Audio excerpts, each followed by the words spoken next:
small kitchen look like this, then stay tuned till the end of the video because I'm going to be telling you about the smallest hacks that are actually going to make a huge difference to make your kitchen look absolutely fabulous. These are going to include tips from the right lighting to the right colors to where you should put your handles, how you should store correctly, and so much more. So stay tuned. If you want to make your small kitchen look like this,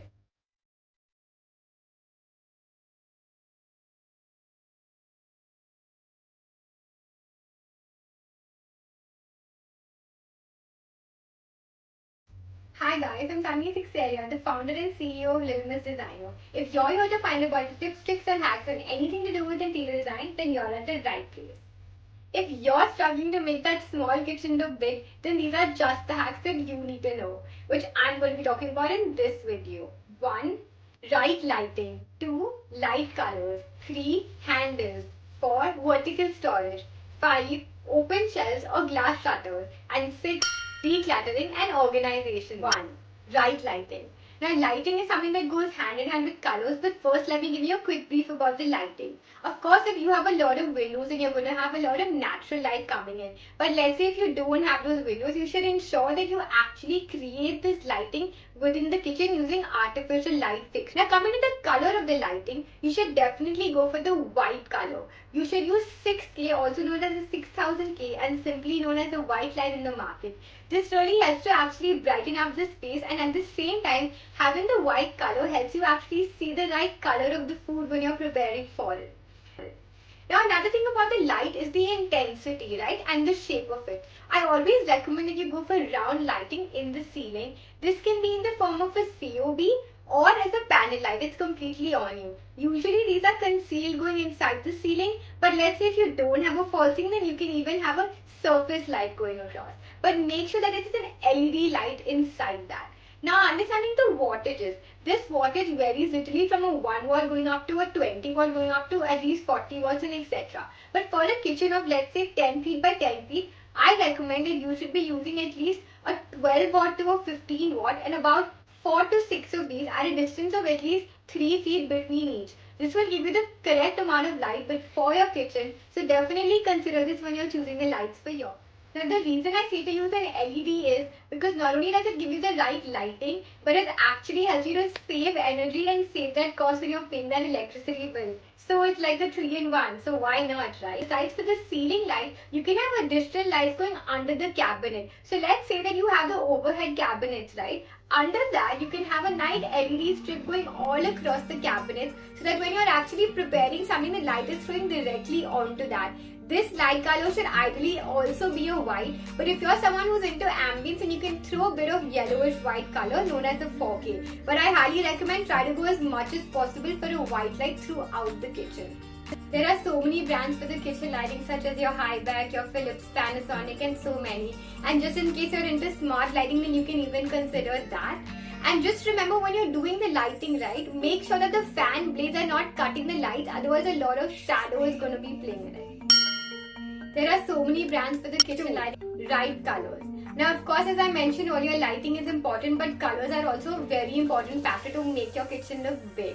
Now how you can do this is you can use lighter colors, like you can have greys, beiges, off-whites, whites, pastels, but a lighter shade of each of them because they really make your kitchen look much larger. So imagine bright lighting and lighter colors in the kitchen, your space is gonna obviously look double, right? Now how you can do this is when you're selecting the shutters of your kitchen and let's say the drawers for the storage, make sure that the color is light enough so that they don't overwhelm each other. And even the ceiling and the flooring color which you choose, try to keep it off-white. Keeping the ceiling off-white is something that's really important because it makes your space look taller and bigger. However, for the flooring, you can go for slightly darker if you don't want to use something like an off-white or a grey, because I understand when cleaning it can become a little difficult when there are a lot of clutter going all across and you have to keep cleaning. So that's totally understandable. But besides for the flooring, when it comes to the shutters, the countertops, the ceiling, try to keep that as light as possible. It's really going to help you to make that kitchen look much.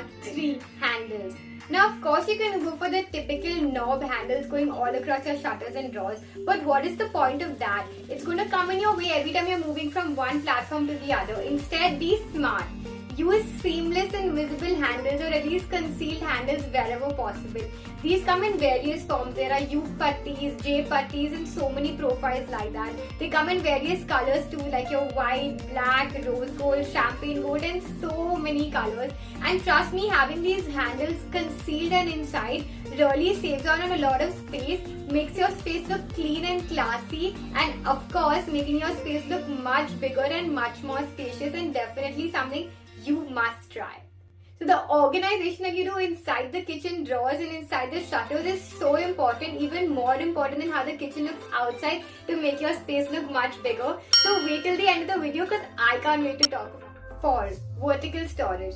Now what I mean by vertical storage is, of course, you're going to be having your shutters and drawers under the counter and over the counter, but you can actually make use of those full tall units going all the way from the floor to the ceiling, because this is a single cabinet door that you open, but there's so much that gets stored into it. You can have shelves, you can have racks inside. This can actually help you to store all of your boxes and so many things that you need. So it really uses a lot of your vertical space, and using a lot more of your vertical space gives you a lot more floor space, which makes your space look more spacious, because the more floor space you have, the more space you have to move around. Simple as that. 5. Open shelves or glass shutters. Now, of course, you need a lot of storage in your kitchen, and I completely understand that. But what happens is, when you have a lot of these solid shutters and drawers actually going all across your kitchen, it can become very heavy and too much to look at, making your space look not as big as it should. So a quick hack to this is, you can actually have open shelves to give a small break between all of these shutters. Now, no, I know you're going to be complaining about all of the dust going in. So just in case if you're someone who loves to have a clean kitchen, then I have a solution to use glass shutters, so don't bounce on me yet. Yes. So in case you are someone who doesn't have a problem with the cleanliness and can manage, then definitely open shelves is an option for you. But let's say you're someone who's very particular about the dust going in and out and don't have much time to clean, then you can definitely have glass shelves on the shutter, because it gives a nice break between all of the solid shutters and drawers which you have going throughout the kitchen. 6. Decluttering and organization. Now, last but not the least, this is probably one of the simplest but yet one of the most important hacks that you should use to make your kitchen definitely look double. Now, how you can do this is definitely stand in front of the kitchen and look at everything around you. I'm sure there are things that you have just kept with the fact that one day you will use it and you haven't even looked at in, let's say, 5 years or 10 years or how many ever years, right? So first thing is declutter. Remove all of the things that you think that you are going to use but haven't used, or if you think you're actually going to use it, I'm going to make sure that you use it in the next week. And if you don't, then it's something you really need to discard. So trash off all of the things that you don't require and make space for things that you actually do require. Now that you have the things that you do require, let's understand how you can organize it. Now, organizing inside the kitchen is very important. You can use internals like your plate trays, you can use drawer dividers, you can use even like your magic corners for the corners, because that really helps you save a lot of space. So things which you can't access easily can be easily accessible even through the corners. But definitely organizing your kitchen, making divisions for your cutlery, making divisions for your smaller bowls, bigger bowls, making sure that it's kept in the right place is a huge hack. Not only it's going to be easy for you to find your things easily, but your space is going to be more organized. Your countertops are going to be more free because things are actually inside rather than outside. So cleaning, decluttering and organizing is just the way that you need to make that kitchen look spectacular and big. Well, I hope you found these tips helpful, and in case you're designing your kitchen and you have any questions, then you can leave a comment below and I'm happy to answer any of your doubts, and let me know which tip was your favorite. Thank you so much for watching. I hope you enjoyed this, and don't forget to like, share and subscribe, and of course hit that notification bell. Well, I hope you found these tips helpful, and in case you're designing your kitchen and you have any questions, then you